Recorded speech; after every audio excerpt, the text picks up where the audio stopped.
Sofia aprendeu a lição? Agora eu aprendi. Então, falar de Jesus para todo mundo. Zé?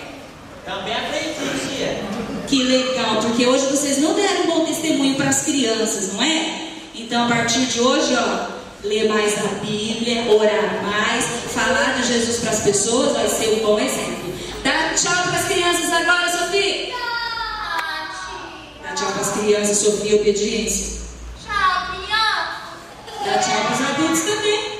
Obrigada, tia Bela. Tchau, criança. Tchau, adultos. Zé? Tchau pra todo mundo! Amém. A paz do Senhor para vocês dois. Podem ir. Beijão.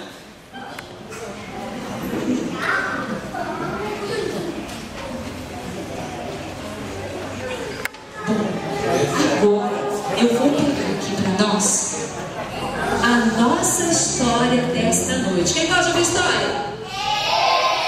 Só que eu vou contar a história de uma amiguinha, que foi uma amiguinha que gostava muito de fazer careta.